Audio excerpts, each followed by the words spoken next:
Aujourd'hui, on rencontre Pierre Barraud de Lagerie. Né en 1987 au Havre, il utilise le grattage sur peinture à la craie pour révéler des paysages mystérieux. Inspiré par le théâtre et la musique, il joue avec la lumière et l'improvisation dans ses créations. En 2017, il quitte Paris pour la Grèce, où il perfectionne sa technique et se consacre entièrement à son art. Son travail explore l'éphémère et l'éternité, mêlant paysages et scènes mystiques. Aujourd'hui, on va parler de son exposition qui se passe en ce moment au Tetris Pondering, et ce jusqu'au 19 décembre. Mais on va aussi et avant tout parler de sa technique et de son art dans sa globalité. On va tout d'abord parler un peu de votre technique de grattage sur peinture à la craie, qui est originale. Comment vous avez découvert cette technique ? En fait, j'avais déjà identifié des artistes qui utilisaient une technique de grattage normale, un peu comme de la carte à gratter. Et c'est quand j'étais en Grèce, justement, que ce que j'expliquais dans l'expo, que j'ai découvert que je pouvais appliquer cette technique plus facilement sur des plexiglas et avec cette peinture, cette peinture à la craie, qui me facilitait beaucoup le grattage en question qui était possible. Et là où en fait j'ai amélioré cette technique, c'est que je l'utilise en plusieurs couches. Je gratte pas une seule fois, je fais plusieurs couches de noir que je vais gratter au fur et à mesure. Et c'est ce qui permet d'obtenir des dégradés assez profonds. Ok. Et j'ai cru comprendre que vous travaillez un peu à l'improvisation, en tout cas sur le début de la création. Comment ça se passe concrètement quand vous commencez une œuvre, en fait ? Globalement, j'improvise beaucoup.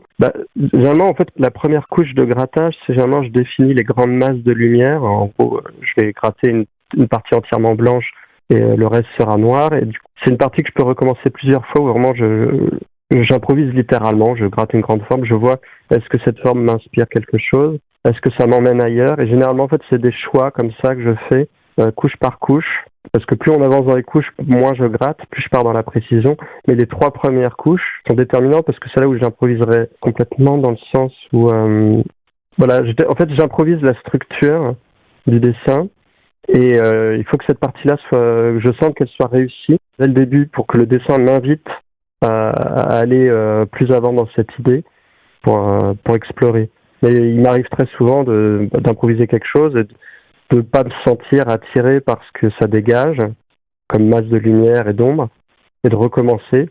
Parfois, l'improvisation, ça part tout simplement, je trace des formes géométriques très brutales. Enfin, brutales, c'est peut-être pas le mot, mais très brutes. Et là, du coup, ça donne des indications sur ce qui peut être fait. Ok. Je sais pas si c'était très clair. J'ai compris en tout cas. Et j'ai vu un petit peu que vos œuvres, elles oscillent entre paysages désertiques ou scènes avec un peu des créatures ou des temples un peu mystérieux, si on peut appeler ça comme ça. Comment vous choisissez ce que vous voulez représenter ? Est-ce que vous avez un attrait particulier pour certaines choses ? D'où ça vient un petit peu ces formes ? J'ai un attrait pour l'architecture. Ça se voit effectivement. J'ai un attrait aussi pour l'Antiquité. C'est très très courant finalement. L'Antiquité fournit une imagerie très forte. Alors pour les dessins que je présente à l'exposition, c'est clairement d'inspiration antique. C'est un peu moins le cas maintenant.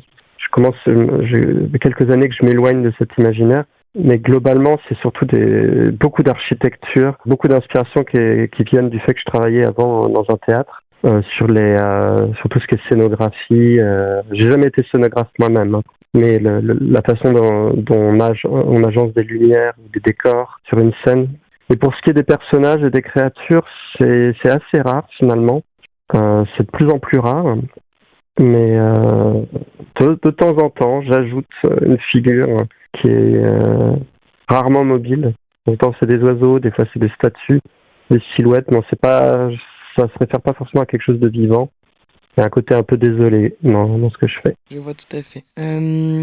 Du coup, vous avez parlé un peu de ce travail que vous avez fait avant dans les théâtres, donc ça a pas mal nourri votre influence, je pense, par rapport à la lumière ou la musique, de par votre travail de théâtre. Est-ce que ça vous nourrit toujours, en fait, là, c'est toujours en vous d'associer un peu les deux, peut-être ? Oui, toujours. Je pense que c'est pas quelque chose, c'est une caractéristique essentielle dans ce que je fais, et ça va continuer de me nourrir parce que c'est une source d'inspiration qui est très très vaste, et je suis loin d'avoir effleuré toutes les idées visuelles qui peuvent en venir. Mais par contre, il est improbable que je mette en scène des choses, parce que quelqu'un me l'avait suggéré dans l'exposition et j'avais été assez catégorique sur le fait que je ne serais pas scénographe, je ne vais pas transposer ce que je fais sur une vraie scène parce que c'est une histoire de compétences aussi. Être scénographe, c'est un métier à part entière et une bonne partie des dessins que je fais, c'est des dessins,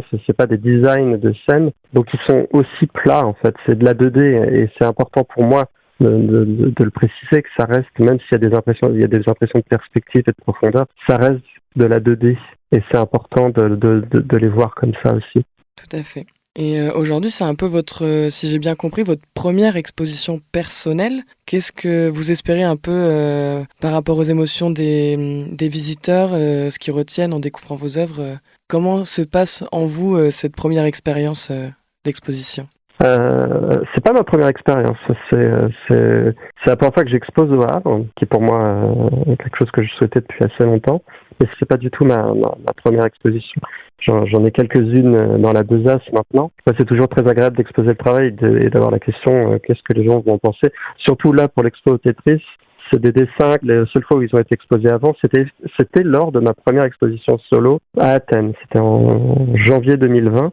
Et donc du coup, aucun de ces dessins n'a été exposé en France et j'étais curieux de voir que les gens allaient en penser. Puis surtout, les gens, la plupart du temps, ont vu certaines choses sur Internet et voir les dessins en vrai plutôt que via un réseau social ou une image sur un ordinateur. J'étais curieux de voir comment ils allaient le voir. Il y en a des déçus parfois. Je pense qu'ils imaginaient autre chose que ce qu'ils avaient vu sur l'ordinateur. Il y en a d'autres qui, évidemment, sont ravis parce qu'ils découvrent la matière du dessin. Donc, il y a plein de réactions différentes. Et du coup, je vais rappeler pour les auditeurs, donc c'est l'exposition au Tetris en ce moment, Pondering the Inevitable. C'est juste Pondering pour le Havre.